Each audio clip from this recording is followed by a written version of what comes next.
Hi, you guys. We are live on Monday morning. My name is Allison Dillard. I'm a math professor, the author of Crush Math Now and Raise Your Math Grade, and creator of the upcoming Raise a Math Person membership.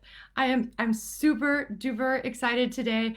I have with me Maria Ryan, who has a PhD in math anxiety, here to, give us some advice on how to help your kids with math anxiety. I know this is like one of the biggest struggles that parents have, and honestly, the more help that we can get, the better. you know. All right, so I'm gonna read Maria before I introduce you. I'm gonna introduce you with a quick bio. So Maria D. Ryan is a lecturer in business at Mary Immaculate College, School of Post-Primary Education in Ireland.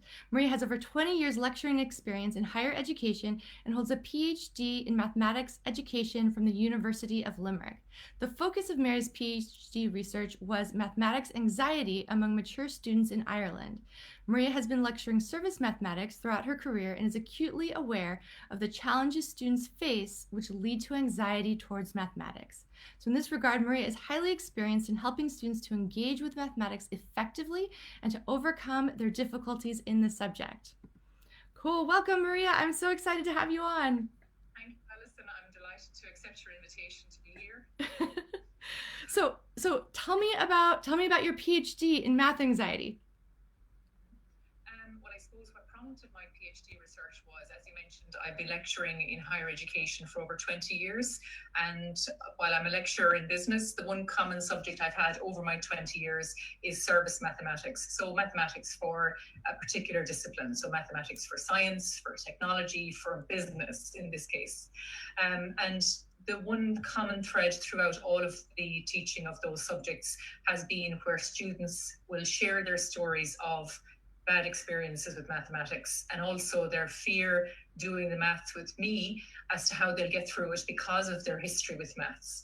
So I decided that was a good topic to explore in my PhD research to find out what is the origin of these negative feelings for students, what do they attribute the feelings towards, and what exactly is math anxiety and how does it materialize in a mature student. So in Ireland, we define a mature student as somebody aged 23 and above, who maybe has been out of education for a number of years and now want to go back and do maybe a degree in higher education. So that, in a nutshell, is what prompted me to do my PhD in math anxiety. Oh, that's awesome. So maybe let's start by defining math anxiety. You said let's talk about that and sort of the origins of it. Yeah. Well, math anxiety is very much about the feelings of tension and anxiety that arise usually with the anticipation of doing math or where a student runs into a math problem. And it's how they feel usually and how they react to that situation. Math anxiety is like a spectrum, if you like. It can range from just a very simple dislike of maths, not being comfortable with maths, to very severe feelings leading to maybe avoidance of mathematics at a very severe level. And there are many other synonyms, if you like, of math anxiety. Just even the fear of math. Math trauma is a relatively new concept as well, where it really affects the individual to a traumatic extent based on a historical event. Math phobia is also used as well. And again, that speaks for itself in terms of being completely allergic to math, if you like. So there are varying levels of math anxiety, and that's important to remember as well, from very low levels to extreme levels. But the more extreme the level of math anxiety, the more it can lead to the person avoiding math completely. And that's not helpful, particularly when a person wants to better themselves and maybe move on with education. So it's important to know how to deal with that.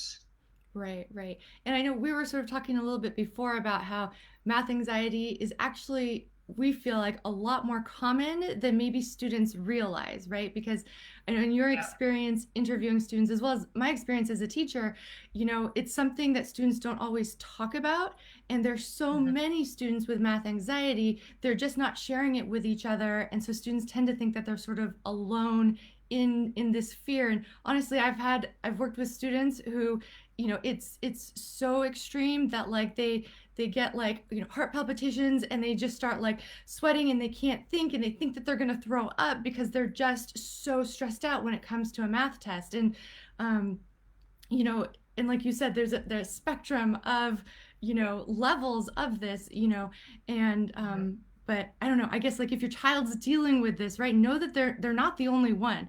There's actually a Oh, lot more of absolutely. this, right, than I think that students and Yeah. parents realize. That's right. I mean, as I mentioned to you as well, I tend to suffer myself from the occasional incident of math anxiety. I mean, as you mentioned, the math test. That's often the typical situation where a person finds themselves in and they can't get on with a particular question. They just can't seem to complete it, or maybe complete it in the desired way that the teacher would expect. So there is a sense of, having to rise to that particular level of performance. And math anxiety is very much linked with math performance. Even an example myself, I remember doing an exam when I was 15 years old here, a state exam in Ireland. And I remember sitting for half an hour on the chair, frozen. I could not Oh, complete the question. And it's just, as you mentioned, yes, it's that physical feeling as well, the heartbeat, the sweating, like palpitations even. And you just get so frustrated, you start shaking as well. So there are physical symptoms as well, and they're often stored in the body, and they can go with the student till adulthood and even beyond. And it can really affect them in their engagement with mathematics. gotcha. So what are some things that you found that students can do, or that parents can help their children do, if they have math anxiety? Well, I suppose the focus of my research was interviewing mature students. Mm-hmm. But what I did was I asked them to go back through their life engagement with mathematics. So, starting at the earliest memories they have of doing mathematics, which is usually in primary school or elementary school. So, they would share their stories with me. So, I suppose from what they told me, coupled with what's there in the research already, that led to the findings of my PhD. And I suppose, some of the issues is what happens in the home, the influence of the parent, for example, on the child's learning, and also the influence in the school, the teacher. So the parent and the teacher are the two most important influences a child has when it comes to learning in general, but also when it comes to learning mathematics. So that's an issue that, again, needs to be borne in mind when a parent is maybe helping a child. And also, I think it's important to note the relationship between the parent and the school. I think most schools, if not all schools, have parent teacher meetings or conferences where parents can go and talk to teachers. And that's an important part of the relationship, is that parents can feel they can talk to teachers about their child's development, about what's going on in the math class. Because oftentimes the parent might feel comfortable helping with mathematics homework, for example, but that might only go to a certain level, Oh yeah. where beyond which the parent may not feel comfortable themselves, or may not have experienced that type of math that the child is learning and the way in which they're learning it. So that communication with the school, and indeed the communication from the school, is important, so that everybody involved is kept in the loop as to what's going on. So that the support of the parent is very important as well to the student in terms of developing their confidence with math. Mm-hmm. It's very readily said in society that it's okay not to be good at mathematics. We wouldn't say the same thing about reading or writing, Right. so that's another message I think that's coming through and needs to be addressed even in the home, but also at school. The teacher can play a role there. But that confidence in math is also very important. And if a parent feels themselves that they're a little bit anxious about the mathematics that their child is doing, it's okay to share with your child that you might have not been able to do this yourself one time, but maybe together you can learn how to do it. So there's a sense of working together towards achieving the outcome that's required. Absolutely. Oh man, you packed in so many helpful things right there. I feel like just to make sure that like nobody missed it, because I feel like these are all really super helpful tips, right? So I think the first thing is, talking with your child about, where Yeah. this fear of mathematics came from. And I think honestly that's something that I ended up doing when I was tutoring students in math. So often is we would end up having those conversations, and I never really, it was just conversation. I didn't know that it was a concrete strategy that should be used, because if you can identify where it comes from, that helps you to just sort of, you know understand it, right? And understanding where a problem is, I think, Yes. helps you to overcome it. The other thing Mhm. that you said was having the parent support, right? And there's a couple of things parents Yes. can do is one, make sure you're talking to the school and having conversations, Mhm. with your teacher about, what is it that they're struggling with? What can I help them with? And get those tips from the teacher, right? Because they're the expert in Yeah. what is being taught at that moment. And then you'd Mhm. also mention too about, how parents talk about math to their kids, right? Because if we Yeah. say things like, "Oh, don't worry, I'm bad at math, you're bad at math, don't worry about it." It just Yeah. makes kids think, Yeah. "Oh, it's like it's hereditary." There's no way I Yeah. can be Yeah. good at math. That's true. And I Yeah. also hear parents just say, "Oh, my kid's bad at math." All the time, and anytime the child hears that, they're just thinking, "Oh, Yeah. I'm bad at math." And it's very mixed messages, right? "Oh, I'm bad at math." Yeah. And then they come back and say, "Oh, well, you got to study your math harder." The kid's thinking there's no point in me doing that because I'm just bad at it. So I think, Yeah. and obviously, like, you don't want to lie to your kid necessarily and say, "Oh, you're great at math," Yeah. when they're like failing it, but you Mm. can eliminate the negative, right? Yes. And maybe Yeah. replace that with like, "Look, math is a skill and you just need to keep practicing, right? And doing your homework and you'll improve." So you don't want to just, you know, you don't want to tell them the negative, right? You can just eliminate Yeah. that, but then don't jump to like lying to them and telling them they're brilliant. Just go for that middle ground. I think as a parent that can Yes. be really helpful. Yeah. It sure can. Yeah. Yeah. So support is very important, Yeah. and having the support, and I suppose knowing that as a parent you can go to the school, and generally schools are very receptive to parents' queries, and knowing how things are in the home environment, because if the child gets homework, that's another learning environment for the child, and it's the parent is there as a support, but the parent may often not be able to do the math in the way that their child has learned. I know when I Yes. watch my children doing their math, sometimes what they're doing now, it's very different to how I learned that topic in school. So again, it's important that as parents we try not to impose different ways of doing things that might cause confusion to the children. Right. So that's another tip I think that's worth mentioning. Oh And I yeah. know it's sometimes it's hard to be hands off, but you've just got to let the child go with what the teacher is recommending, because methods move on in time. When I went to primary school, we're talking of the 1980s, and things were very different then in terms of methods. But research has been done on methodologies for teaching, and better ways of teaching happen now. And that's as a result of all these trials and, testing out these methods on the learning and the outcomes of the learning. So things have moved on, and I think for the better largely. So go with how your how your child is learning the math itself, and maybe talk to them about your own experiences with math, but hopefully reach a common outcome. Right, right. No, I think that's a really good point, especially, so here in California, they're teaching math in a new way. It's called Common Core, and it's very Yes. different from the way that like all parents learned math, right? When we were doing Yeah. multiplication and addition and all of that stuff, it was just memorization, right? You memorize it, Yeah. you do That's flashcards. right. But now they've got all of these just sort of like blocks and stuff like that, so you can see what the Mm. ones and tens and hundreds are. And they do a Yeah. lot more word problems also, and I know that Yes. that's a source of frustration for parents of elementary school kids because Mm. math might be difficult anyways, right? Or something that intimidates them anyways, and now it's being taught in this totally different way, and they're covering Yes. more word problems in a different way than we learned. That's right. And so Yeah. I think like you were saying, that support, right? And that positive attitude, of not saying, oh, this way is wrong, this way is stupid, this is the way that I learned it, but instead just saying like, what, there's value with how we're teaching this, even though, and you can admit this is not how I learned it, you know Yeah. and I think it's totally fair to say, what, like, I learned it this way and it totally worked for me, but they're teaching it this way because they found that overall, it works better, or it fixes some of these Yes. problems before, which I think was Yeah. the fact that students didn't understand the different units between the ones and tens and hundreds. They didn't necessarily make those connections when they were memorizing it. um, Yeah. so definitely And being indeed, encouraging when the new methods can help a lot. yeah, certainly. And as you mentioned as well, for a certain generation of parents, we had to learn things by rote learning, and you Mm-hmm. memorize, Mm-hmm. and that was kind of seen as the only way of learning a lot of certain aspects of mathematics. But Right. again, things have moved on, and even research into learning. And we know now that children learn and people learn in different ways.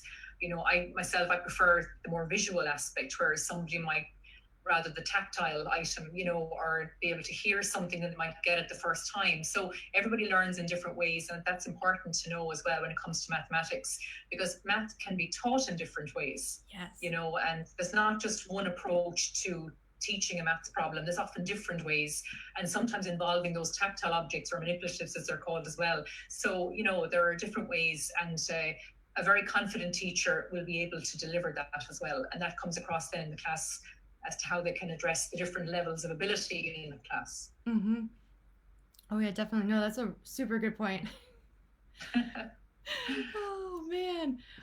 Let's see. I'm trying to think. So what are other things that parents can do to help their kids with math anxiety?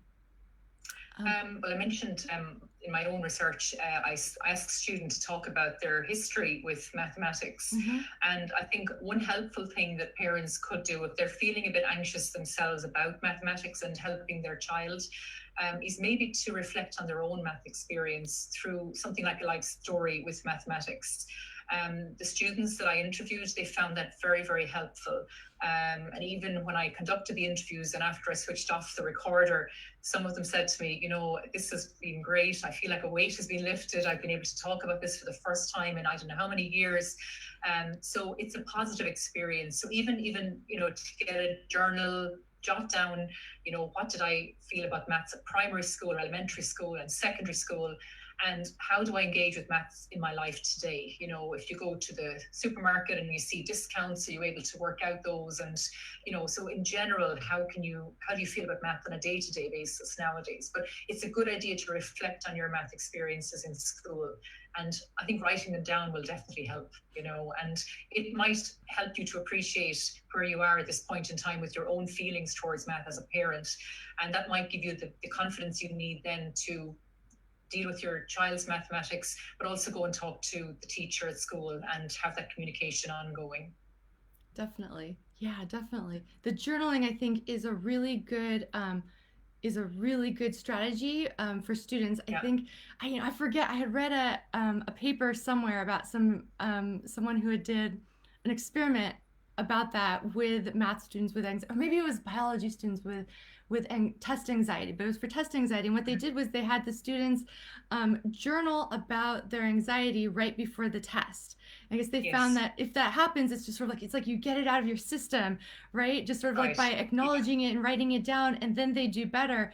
So I ended up, one of the classes that I've taught over at Irvine Valley College is pre-algebra, and so it's like the lowest level of math that students can place into, and so it's like the entire class has math anxiety, Right. because they're basically it's pre-algebra is below algebra 1, so they're basically having to, they need a refresher on elementary school math, right? The stuff that you need to go into algebra 1. And so I ended up doing that with the class, and they definitely found that writing about their anxiety right before the test was really helpful. A lot of them really found that. And Yeah. actually, one of the other things that we experimented with too, I like to experiment on my students sometimes. They're aware, I always just say, what, we're just, if you've got math anxiety and what you're doing isn't working, right, then there's no harm in trying something new. So we just try these things, and with the understanding that it's not going to help everybody, right? But if it helps a handful of students in the class, then it was totally worth, trying out. So one of Yeah. the other things, honestly, that we tried out once was meditation.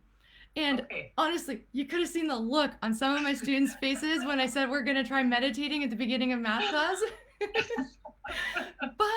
but Yeah. some of the students Yeah. really found it helpful, Yes. and Right. you know Yeah.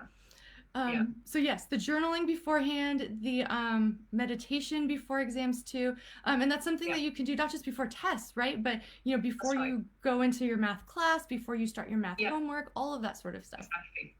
Yeah. Yeah. Yeah. And I know something I do myself with my own students is I would check in on them during a lecture. And I might have over 100 students in my lecture, so our class numbers are relatively small compared to other colleges. But I might just do a kind of a stop in the middle of the lecture and say, well, how are we all feeling at the moment? And the same in tutorial where the groups are smaller, and just to touch in with the students and see how they're feeling about certain topics. And again, I keep an open channel of communication through email and even our online learning platform if they need to pose questions about certain maths topics. So it's important that, again, from a teacher's point of view, that the teacher is approachable for students like that who are having difficulty with mathematics. And of course, in some institutions, there is a dedicated math support facility, which is also a great resource to have for students that might be struggling. Just again, it's often a one-to-one, and it's great that the student can sit down with somebody and just chat about the maths experience, but also help them, solve problems and that, so there are plenty of ways of dealing with it, but again, it's knowing the how and knowing what to do at a particular time. Right, right. And you mentioned that in terms of teachers, right? Checking in with the class halfway through to see how they're feeling. And, that's something I've never, made a point to do that, every class and stuff. But I have, on occasion just, asked in the middle of class. And it's true, you get some feedback, where students sometimes are like way more lost than you think they are, and they're just sitting there being like, oh my God, I don't understand any of this, But when you check in halfway through, it really sort of, it helps, and if one student's willing to admit that, then it helps, others realize that they're not alone. It helps the teacher understand that, like, maybe we need to like take a moment to talk about, the fact that, like, we expect this particular topic to be difficult, and sometimes that helps to sort of go into it. And parents can do that too. I think actually, in math homework, right? Suppose your child's taking about a half hour to do their math homework, a really good thing, I think, strategy to help them is about halfway through, just sort of preemptively check in with them and see how it's going, right? So instead of waiting for them to get so frustrated that they, put the homework down and say, I gotta do it later, or just, instead of waiting for them to hit that point, just sort of early on, just check in to see how they're doing. Planning in your mind, plan for that, like to take a couple of minutes to talk with them about it if they're having a hard time. I think that can help. Yeah, definitely. Yeah. And again, that adds to the level of support that you're giving. So yeah, that's positive. Awesome. And then you know what? I'll just throw in there one more thing that I think is helpful that I had students do. Is that especially like if your math anxiety leads to blanking out on exams, because sometimes, right, it tends to just sort of hit once you're in the exam, right, and you just blank out on a formula or something that you need.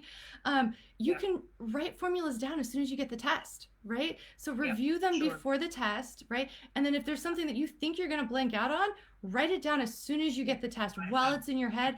And honestly, then just having that there helps to reduce some of that anxiety because you're not being afraid that you're going to forget something. That's right. Yeah, that's a very good point as well. Because in some cases, I know in the maths that I teach, some of the formulas are supplied, so it's not an issue. But some other aspects aren't supplied, so that they do need to. But yes, that's a very good point. Right. Is as soon as you get in, write down those topics or points or formulas that you think are going to be challenging, and have them there on a rough sheet that you can refer to during your test. Right. That's a very good point. Yeah. Cool. Oh my gosh, we've got so much good stuff, I think. Let's see. Okay, and I'm probably going to forget them, but let's do a quick recap before we go. All right. So we've got definitely talk about your experience with math, right? And where your math anxiety came from. As a parent, do that for yourself, and then you can talk to your child about that. Make sure that you're talking with your teachers in the school about how you can help. Make sure that you are eliminating the negative talk about math, right? We just stop saying that like your kid is bad at math and you're bad at math, at least get to neutral where you're not saying anything bad. And then remind them, right, that math is just a skill, right? It is important, right? Math is not like magical, right? It's not like in Harry Potter where some people have this magical ability and others don't. It's just a skill. What were some of the other things that we had said, Maria? There were so many more. You said writing and journaling about it. Writing, yes, yeah. What else was there? Meditation, writing down things you might forget. I don't know. That's like it right there. There's probably more that I'm forgetting, but that's a lot of good stuff, I think. Writing down what you remember as soon as you come into the text. Yes, there we go. Cool. So lots of things. So if your child is struggling with math anxiety, right, maybe take note of all of those things and then just start trying them out, and it could be that, like, you know what, meditation doesn't work for them at all, right? But that conversation about where their anxiety came from was really helpful. So I say just try them all out and, whatever's working, go with that, Yeah. Does that sound good? Fine. Yeah, definitely does. Awesome. Let's see. So where can parents get in touch with you? So the best place to get in touch with me is on my Twitter account. So my details are at Why Hate Maths. That's WHYHATEMATHS.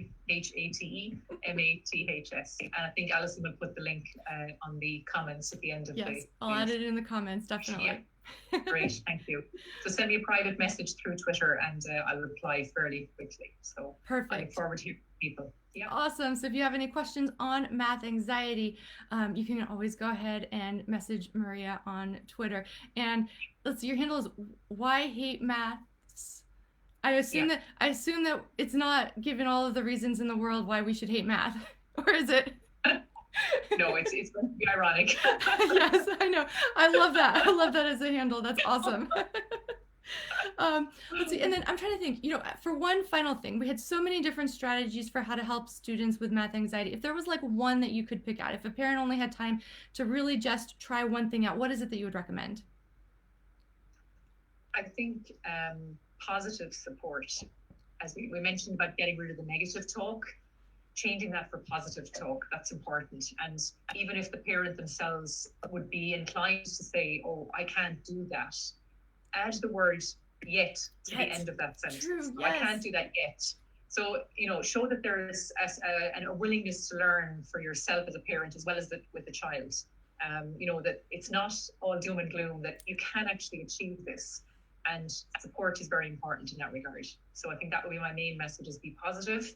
Admit that maybe you've had difficulties, but you're willing to learn as well. And once that message goes through to your child, I think that's important for them. They know that math can be difficult, but it can also be done, and that's an important message to get through, because math stays with you for life, both in schooling but also after formal education has completed. So we need math, and we need to be comfortable with math. We don't need to be geniuses, but we do need to be comfortable with mathematics, and a positive attitude goes a long way there. Absolutely. Oh, fantastic advice. Well, thank you so much, Maria. I'm so happy that we got to have you on today. I think that just so much helpful information that honestly, I think, for parents whose kids have math anxiety, all these tips that you provided can just really be a game changer for them in terms of, giving them a path forward, right? So they're not feeling powerless with it, but they actually have concrete strategies that they can use to help their kids. So if you have any friends, whose children have math anxiety, definitely share this with them, pass it along to them, help them to help their kids with math and get over the math anxiety. So that is all for today. Thank you so much for joining us, and we'll see you later. Bye. Thank you, Allison. Thank you, everybody. Bye-bye. Thank you so much, Maria.